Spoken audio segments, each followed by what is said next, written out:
Hello guys! Welcome back to my channel. I'm just trying to think of other ways of introducing myself.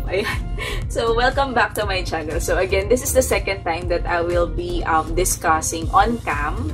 Kasi before, as you can see, siguro mga 2 videos ago, ayan, I have my discussion sa mga video lessons ko, but I choose to show the PowerPoint. So, right now, so I am experimenting something. So, maybe, ayan, so if you like this setup, so mas gusto nyo na parang ganito lang, kasi yung first video na ginawa ko, sabi ng ibang mga students ko ay parang nasa face-to-face lesson. So, I hope it would be the same with you. But if you have another suggestions, you may write it down on the comment section. So, I would love to read all of those. So, yun. So, for today, we will have, our topic is about the interest rate management. So, we have forex rate management. If you can remember, you can scan on my past video lessons. We also have liquidity management. So, these are all part of treasury management subject or course.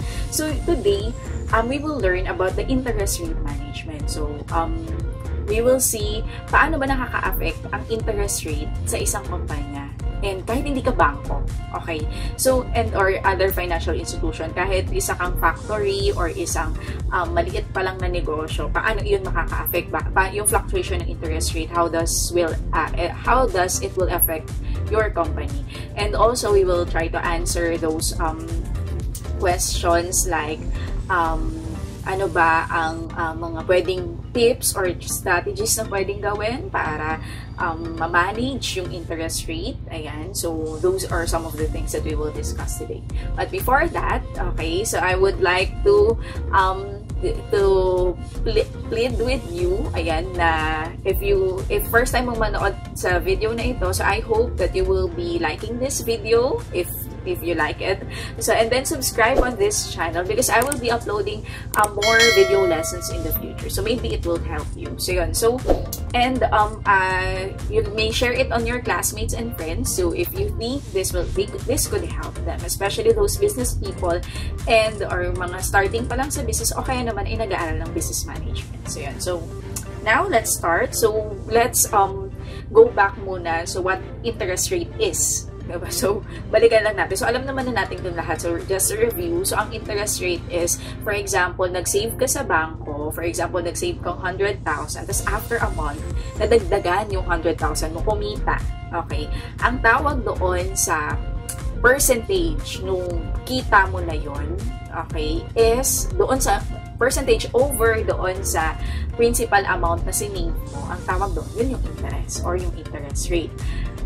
In the same way, for example naman, nangutang ka naman sa bangko. For example, sinabi ng bangko na, or anyone, na 10% yung niyan, yung what you call this, 10% yung tubo or yung interest. Okay? So, yung tubo na yun, that is the interest. So, yung, halimbawa, 1,000 lang yung inutang mo, magiging 1,100 yan after a month or kahit na anong terms nyo or conditions nyo.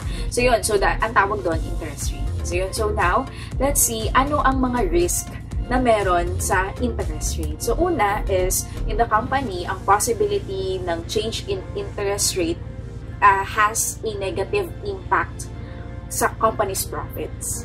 Okay, why? Kasi serious issue ito for the companies, lalo na kung yung company mo ay merong malaking utang. Okay, kung malaki yung utang ng company, for example, nag-bank financing kayo.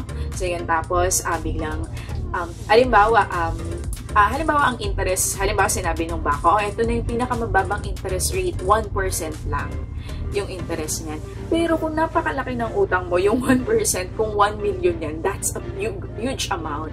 What if yung 1% na yun, naging 2%?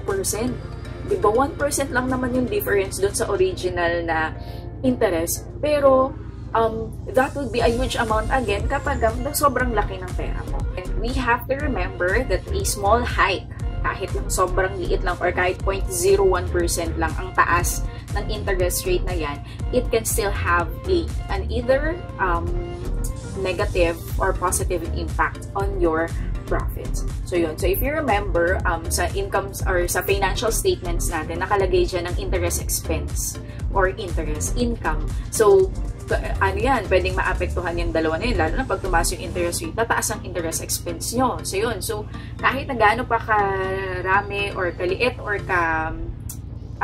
laki yung debt nyo in the company, so that would be a serious matter.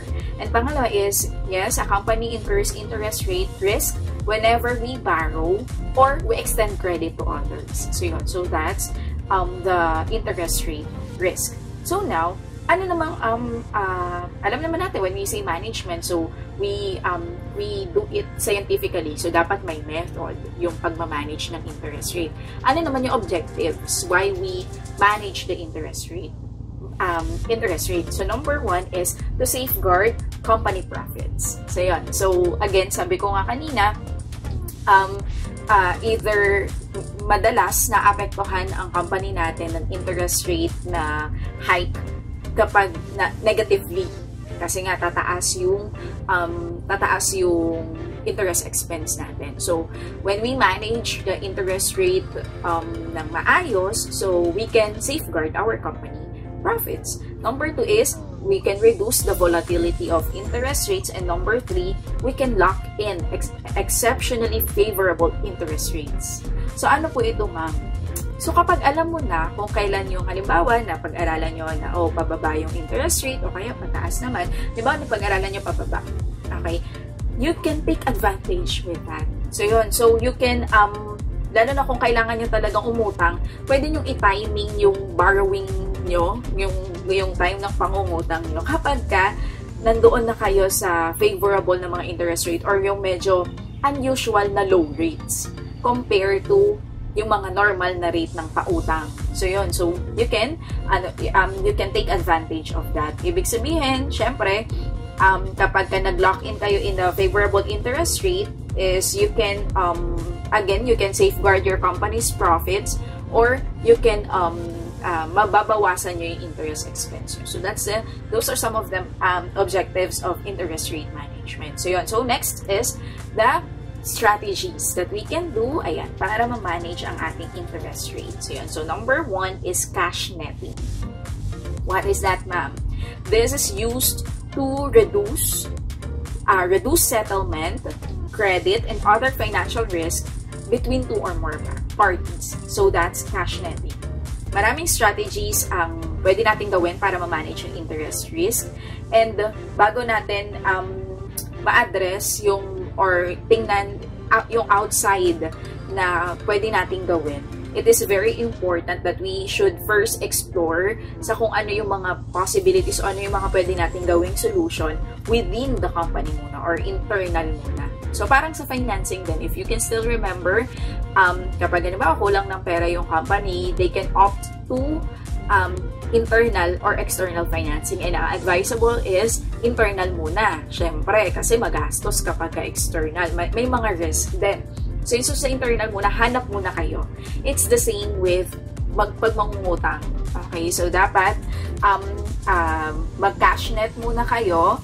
So, you check sa company kung ano yung mga, halimbawa baka may department na mas malaki or meron silang extra fund. So, rather than mag-undergo kayo into borrowing, kunin nyo muna yon. So, yun. So, there are some companies who do that. So, yun. So, kesa naman halimbawa, yung isang subsidiary na ito ng isang company, nangutang sila, yung palang isang subsidiary nila, sobrang dami naman palang pera, di ba? So, nagkaroon pa sila tuloy ng interest expense ngayon. So, you do cash netting first. Next is intercompany netting center. So, what is this? This reduces the number of payment transactions between related companies. Ang intercompany netting, from the word intercompany, so it is the arrangement among the subsidiaries of your company na yung bawat subsidiary na ito will make payment to or they will receive payment from a clearing house o ang tawag ay netting center. So, yun. So, and then, those are for net obligations due from other subsidiaries in the group. This procedure can help reduce the credit or the settlement risk. So that's the intercompany netting center. So now, those two are some of the strategies that we can do in the internal strategy. How about, halimbawa, okay na, nag-cash netting na kayo at intercompany, tas kulang pa din talaga yung cash. Okay, so you will now proceed to the external interest management strategy. So first one is, you will do full cover hedging. So yun, so when we say hedge, ibig sabihin, as much as you can, you'll try to eliminate the risk in that particular na utang na gagawin nyo, okay, or transaction. So when we say full cover, ibig sabihin 100% na eliminate natin yung risk. So yun, so you eliminate all the risk exposure, lahat ng risk in a single portfolio or multiple portfolios, lahat ng yon ay na full hedge nyo. So napigilan nyo ang risk. But sad to say, and siguro merong iba, pero sobrang liit lang ng possibility na ma-full cover mo yung hedge niyan. Kasi syempre, 'di ba, yung mga magpapautang sa iyo, they want to earn also. So siguro we can opt to do the second one, which is the selective hedging. So yun. So as much as you can, do the full cover hedging, pero kung hindi talaga kaya, you do the selective hedging. So ano naman yung selective hedging? So this is the practice of making investments that reduce the risk to part of one's portfolio but not the whole portfolio. Okay, so what is portfolio, ma'am? For example, parang ito yung mga lahat ng pagkakautang mo. This is a whole portfolio. Tapos, ito yung utang mo sa bangko, utang mo sa financing, ganyan, utang mo sa ibang banking institution. So, in selective hedging, there are some part of your portfolio na ma-hedge mo. Okay? Or mapipigilan mo, ma-eliminate mo yung gastos, ma-eliminate mo yung risk. Okay? So, that's the selective hedging. It leaves room for the primary strategies kasi ng interest rate risk management. So, yun. So, later I will discuss some of those, yung mga selective hedging na yan. So, yun. So, medyo marami ito, but I hope you learn from this at medyo ma-encounter nyo ito in the future when you were working o kaya naman you're having your own company. So, first one is, pwede kayong mag-undergo sa forward rate agreement or FRA. So, I will just use FRA ha para hindi na siya mahaba. So, what is FRA? This is the agreement between two parties to lock in an interest rate for a predetermined period of time. So, ito, parang hedging to, no? So, as much as you can, gusto mong ma-eliminate yung risk. So, for example, alam mo, as the manager, alam mo na unusual na low itong interest rate na ito. So, for example, ang usual ay 5%. Tapos, biglang naging 3.5% na yun. So, syempre, mababa na yun kasi ang usual ay 5%. So, you can undergo isa FRA, which is parang magkasundo kayo na, in this predetermined period of time, 3.5% lang yung babayaran namin sa inyo. If ma-approve or papayag yung kabilang party or usually bangko yun. So yun. So sa FRA agreement, usually kung sino yung umuutang, gusto niyang i-guard yung sarili niya or mag-hedge against sa cost ng rising interest rates. Lalo na kung alam mo naman na pataas yung mga interest rates. So yun. In the same way naman, yung nagpautang naman, which is usually ang bangko, they wish naman to na magkaroon ng ma-safeguard sila doon sa declining interest rate naman. For example, 3.5 yan ngayon. Ang usual 5. Tapos, 5%. Tapos, magiging 3% pa pala. Diba? So, mas bumaba pa. So, ang gusto ng bangko is, syempre, sila din as nagpapautang, i-safeguard din yung sarili nila doon sa declining na interest rate. So, yun. So, that's the parang purpose kaya nagpo-forward rate agreement tayo. So, that's the first external hedging strategy or management strategy that we can do. We can undergo a forward rate agreement. Okay, next is Ayan. There are date conventions in FRA actually. So, we have, first is the contract date or yung start date ng agreement. So, yun. Tapos, expiry date. Kapag na-determine na yung difference between the market rate and the reference rate. We also have settlement dates wherein doon na magbabayad ng difference doon sa interest. Ayan. And, yun din ang first day ng underlying period. At ang maturity date is the last day of the FRA or yung agreement. So, yeah. So, those are the timeline in the FRA. So, next is, ayan, let's proceed to the interest rate future. So, ano naman, ma'am, yung futures? I think I already discussed options and futures. So, yun. So, it's the same with the interest rate. So, same principle. So, yun. So, interest rate future is an exchange-traded forward contract that allows a company to lock in an interest rate for a future time period. So, ang isang company can buy futures contract sa isang broker. Tapos, again, broker yan. So, it will charge a fee doon sa transaction na yon, and then meron din siyang margin requirement sa company that ginagamit para ma-ensure na yung buyer or seller will fulfill the futures contracts obligation. So, we will do this to hedge, not to scam. Okay, para, alam mo yun, para talagang hindi na kayo gumastos, ganon, lolokohin nyo sila, hindi siya ganon. So, ano to, ginagamit lang to talaga to hedge or ma-eliminate lang yung risk. So, yun. So, ang interest rate sa ang interest rate future in a standard contract, mayroong standard value, term, and underlying instrument. Thus, yung terms and conditions na to may somehow vary from one contract to another. So, wala siyang uniform na dapat ganitong percent lang, ganyan. It varies, depends on the agreement of the company and the bank or the counterparty or yung nagpapautang sa kanila. So, this means, syempre, meron yung most likely na imperfect hedge kasi we will never know, diba? Depende doon sa napag-usapan nila. So, but again, this is another strategy that we can use. So, that's the interest rate future. Number 3 ay interest rate swap. Wow. So, paano naman to, ma'am? So, swapping. So, this is an agreement between two parties at yung isa na party usually ay bangko, ayan, yung counterparty mo, na i-exchange yung interest payments in the same currency over a defined time period, which normally ranges from 1 to 10 years. Okay, so that's interest rate swapping. So, yung isang party would agree na ang babayaran niya ay fixed rate of interest or fixed interest rate, while yung isa variable. So, pabago-bago. Yung isa, fixed lang siya. Usually, ang fixed interest rate, magbabayad yan at the end of the year.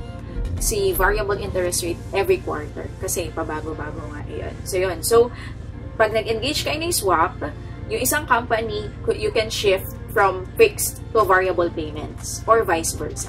So, from variable to fixed. Thus, kapag si company ginamit yung swap para interest rate swapping para ma-shift yung variable to fixed payments niya, kailangan syempre i-forecast na niya yung financing cost nun para ma-avoid yung increased payment. So, ginagamit ng interest rate swapping, for example, kasi ang variable interest rate is quarterly binabayaran. So, paano kapag wala pang budget ang company nyo for that sa pambayad ng interest rate na quarter na yon. So, they can opt to mag-fix na lang tayo para hindi muna natin isipin ngayon.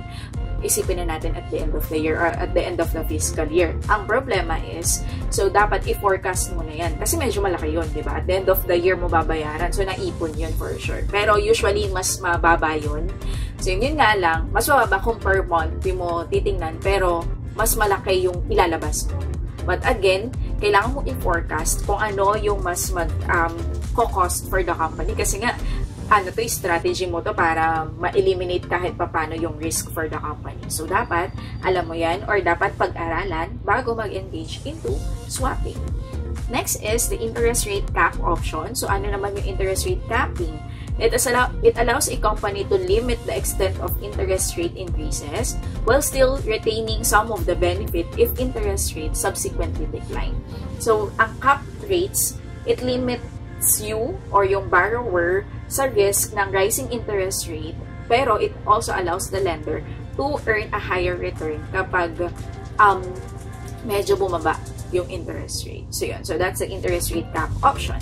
Next is the debt call provision. So if a company is issuing its own debt, nagpapautang or ibebenta yung utang ng isang company sa iba. Ayan, yung parang asset-backed securities. So, it can include a call provision in the debt instrument that allows the company to retire the debt at a predetermined price. So, pwedeng i-take advantage ng treasurer ang provision na ito kapag yung market rates ay pababa. So, yun. So, pababa. So, ibig sabihin, magde-decline din or maglo-lower yung interest rate. So, yun. So, pwede na nilang ibenta yung utang ng iba sa kanila. Usually, bangko yung gumagawa nitong debt call provision.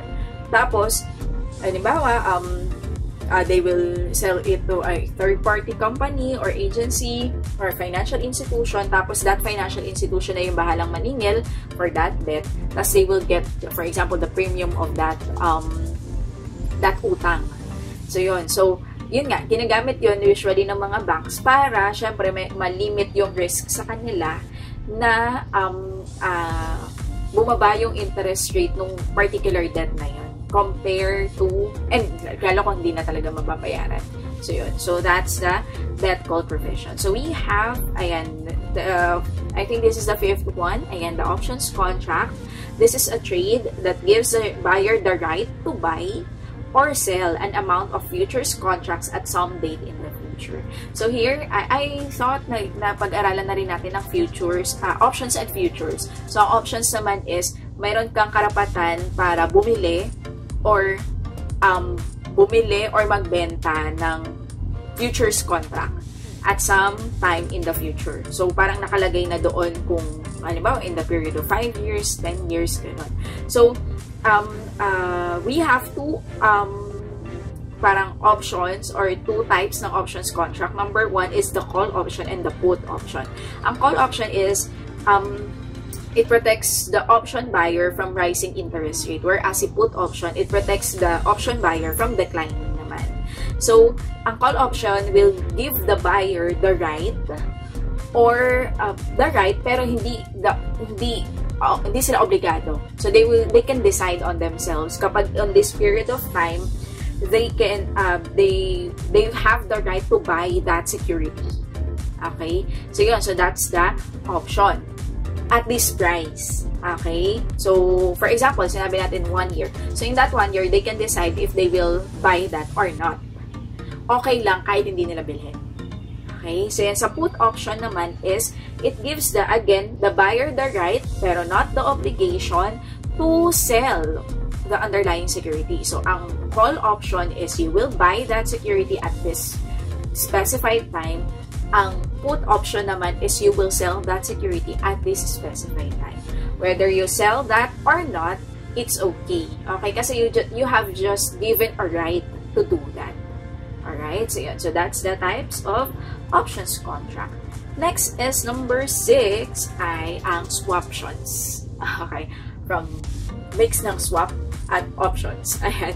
So in option on an interest rate swap, wow, you will be given the right but not the obligation to buy or sell the interest rate swap. Grabe. The buyer has to enter into an interest rate swap.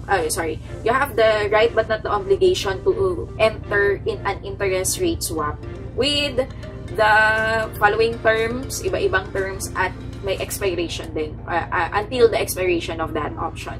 In exchange for the premium payment, ang buyer ng swaption can lock in either a fixed or a variable interest rate also. Kaya nga siya interest rate swapping, di ba? Kung naalala niyo yung interest rate swapping kanina. Thus, for example, yung treasurer believes that the interest rate will rise in the future. Pwede siyang mag-enter in the swaption agreement. And then, pwede niyang later i-convert iyon into an interest rate swap. So, you can decide either variable or sa fixed interest ka kapag kung ano yung nangyari. Depende sa kung ano yung mangyayari. So, yun. So, risky din ito. Syempre, like for example, paano kung pinili mo na variable tapos biglang rising pala yung interest rate? O kaya naman you chose fixed, tapos lalo palang pataas din yung interest rate. So medyo risky din ang swap options. Next is, ayan. So, yun. So, we're done with our interest rate risk management strategies. So, yun. So, para ma-manage natin at magkaroon tayo ng hedging. Ayan. So, our next topic is about interest risk management control. So, what are we going to do, ayan, para makontrol itong interest rate risk? So, first is hedge, through hedging. So we hedge as in general. So how can we hedge? So we have to determine the counterparty credit worthiness. So yun. So otherwise, ayan, the company would be taking on significant risk that the counterparty cannot meet its obligation under the contract. Siyempre, kailangan alamin mo if the counterparty is good payer ba yan or not. Usually sa mga bangko to. Kaya sobrang chine-check nila yung mga businesses, ganyan. Pero kung nakautang na naman kasi sa kanila dati at nagbayad na, maganda na yung creditworthiness sa kanila. So, kumbaga parang may record na sa kanila na good payer. Talagang pinapayagan nila. Pero lalo kung first timer, dapat you check or you determine the counterparty creditworthiness para hindi din mag-suffer ang company. Alright? Second one is you have to verify contract terms and signatory. Okay, so this is somehow technical na, pero please, I hope you would understand and you would take note of this at matandaan natin lahat. So it is really possible that a company may have difficulty forcing yung counterparty to pay for its obligations. And dyan nahihirapan yung mga bangko. Under and over the counter contract, if the counterparty did not correctly fill out the contract, diba, hindi mo inayos, hindi inayos ng company nyo, or nung company na pinautang, or halimbawa nagpalit na ng, halimbawa kung ang nag-sign ay manager, tapos nagpalit na ng manager, diba? So yun, so that's another struggle for the company, but you have to verify it. So yun, you verify the contract terms and even their signatory. Minsan kasi yung nag-sign ng agreement, pinautang mo na nga, pero yung nag-sign ng agreement ay not authorized para mag-sign nun. Okay, so mas maganda na ang mag-discuss nito or mag-follow up nito is ang legal department ng isang company. So yun, so para alam nila kung ano yung rule talaga or yung nasa batas natin. Next is, include in the hedging procedure a requirement for full documentation of each hedge.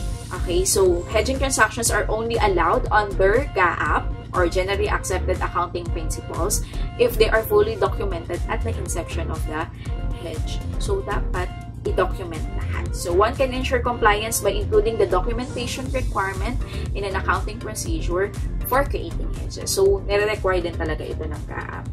Next is, you have to confirm all hedging transactions. As soon as a hedging deal is concluded, a different person than the transaction originator should confirm the details of the deal. Why? Siyempre, di ba, kailangan matching yung company's transaction details doon sa counterparty or doon sa nagpautang and vice versa. So yun. So next is, alright, reconcile accounts. So what are we going to do here? The Treasury staff should regularly reconcile all debt and investment accounts to counterparty account balances on a monthly basis. So, lalo na, parang you update it regularly. Ayan, kung nagbayad ba or hindi, at magkano yung interest pag hindi nagbayad, and so on and so forth.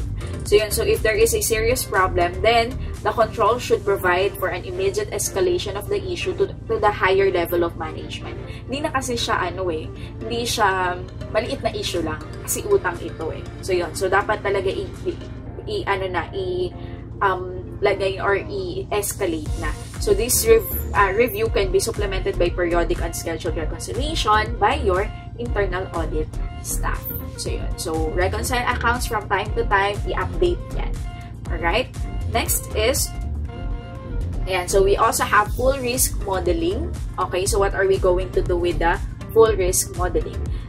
You full risk model your investment and debt on an at least quarterly basis to determine the potential risk inherent in its unhedged portfolio. This is really good sa mga umuutang, okay, sa mga nag-borrow kasi para makita mo kung ano-ano pa yung dapat mong bayaran and ano-ano pa yung dapat na yung mga responsibility nyo sa iba't ibang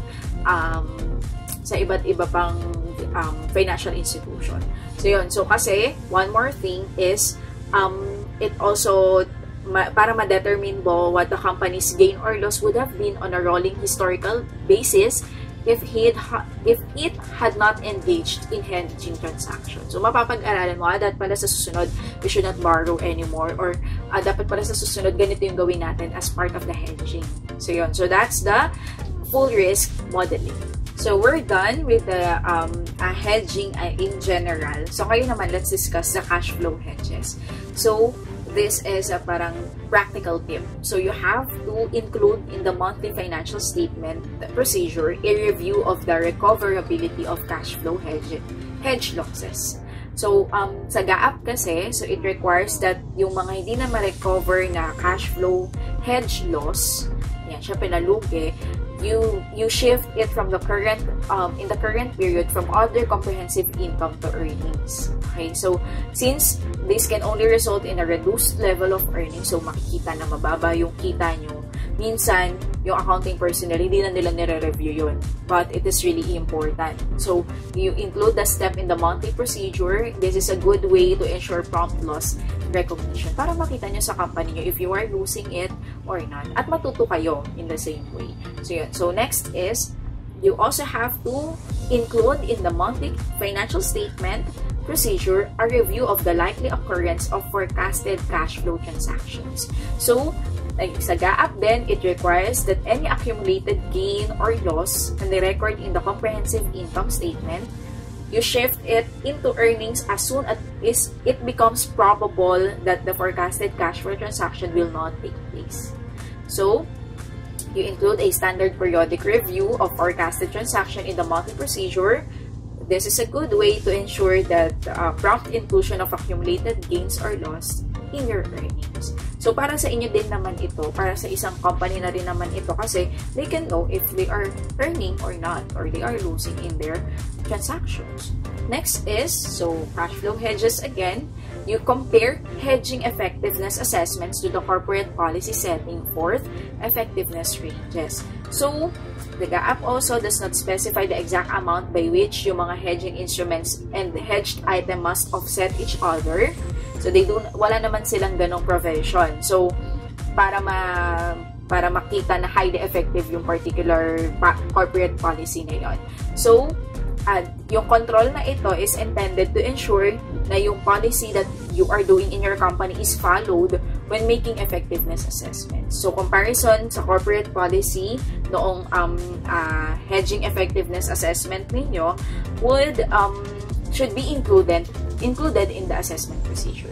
Yes, again, to help your company na malaman what are the hedging strategy na effective in your company at mas nakapag-hedge talaga kayo and you gain from that, not loss yung nakuha nyo, hindi kayo nalugi. So yun, so that is the cash flow hedges.